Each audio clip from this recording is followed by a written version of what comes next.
omukoro gwo kwiguraho mu butongore okombekera abeegi ba Bishops Girls Rushele Multipurpose Hall ninga Chete ground breaking gubire gwebembirwe mu ka General Muhozi Kainerugaba Mrs Charlotte Kainerugaba kandi abirashagatirwa Honorable Mary Mugenyi orwo mujwecho rwa Uganda omushinjiro rya East Africa Legislative Assembly. Charlotte Kainerugaba omukugamba hona abeegi ba Bishops Girls abashabiro kugera emico mirungi no kwesiga mukama omukushoma kwabo.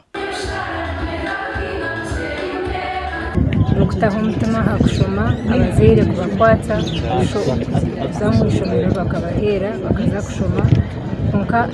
okongera hakushoma ndango nimbashabira ngo babase kugira emico mirungi kwega emico mirungi abukuba okushoma n'ikintu kimwe nka kandi no kugira emico kikombe ko mu kikombe k'ihanga. Muka General Muhozi Charlotte ayongire yagambe kigendererwa eco kwenda kombekera abeegi Multipurpose Hall age. Leki twenda kukitaho kiyamba beeki kirai bakunganda batari mushana batari mumvura ari bakwasa kwegesebwa bingi kandi kukora bingi batari aheru mwenu nizo batwasangana hagati twabasa kukora irimo kutubentu fundraising mwenu nizo batwagura mu gihe tutandikira kumbika teka tuterere mu sente ntuzi n'abantu abarakukunda kutungura ko bwegese bumwishe nibo bayirundene bakarunda na sente ezo hati zitwineho kandi zituzagumizamo no turatandike fombe kandi tuzagumizamo turundana.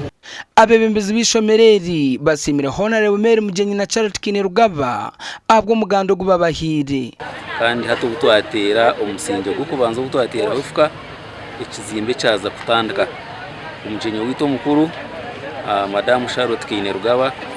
niwe yateraho ifuka kandi ikintu kibanje manyisa ngo batera ufuka yuko banza ikizimbe cyatandika. Multipurpose Hall ni umwanya wo kwija kubera abana bayitu babeshiki mu mirimo itariyemo ko buteraniro abo kushaba ba conferences kandi na community hours zibar kuba binikisho.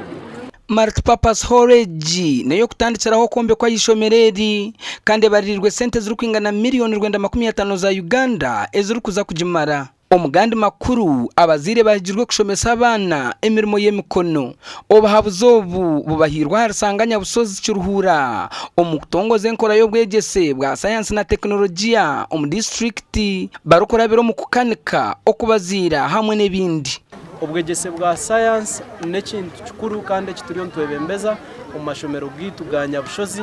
na kiruhura district ahabwo kuba umwana yaba yegere ebintu bya science akego kwekora obundo mubazi gwe nyamisha akego gukora mubazi go kwitengoha akego gukora mubazi go kwitemyata nangwa no kujumbura ebindi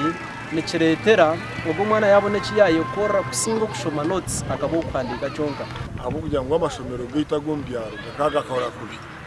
so abantu bamanyira kurondo bwegese kubushaka hiyo hata no to improving the primary secondary ombyanga byitu secondary schools improvement negenda mpora. Aha tushangira yabebembezi abazire abashomesa nabamumbeji basiniya okurwa mashomero gataragamwe na gamwe kandi batugambira enshonga nyingi ezikizire kucumba zizobwegeso mucanga amashomero gaita haloko level kurga primary level abana bagenyi bakura abazeire abengi nabashomesa kuba yina sanga yina chikatsi nari wenshande yina itano mukaga mumutwara ntare mumutwara budo mumutwara bushenyi abo yihaye 1924 mu bato mashomero gani mugaraka mwetenga umutunge fast grade numubiha Abwa TV West and Evans Taremwa na Sande K William.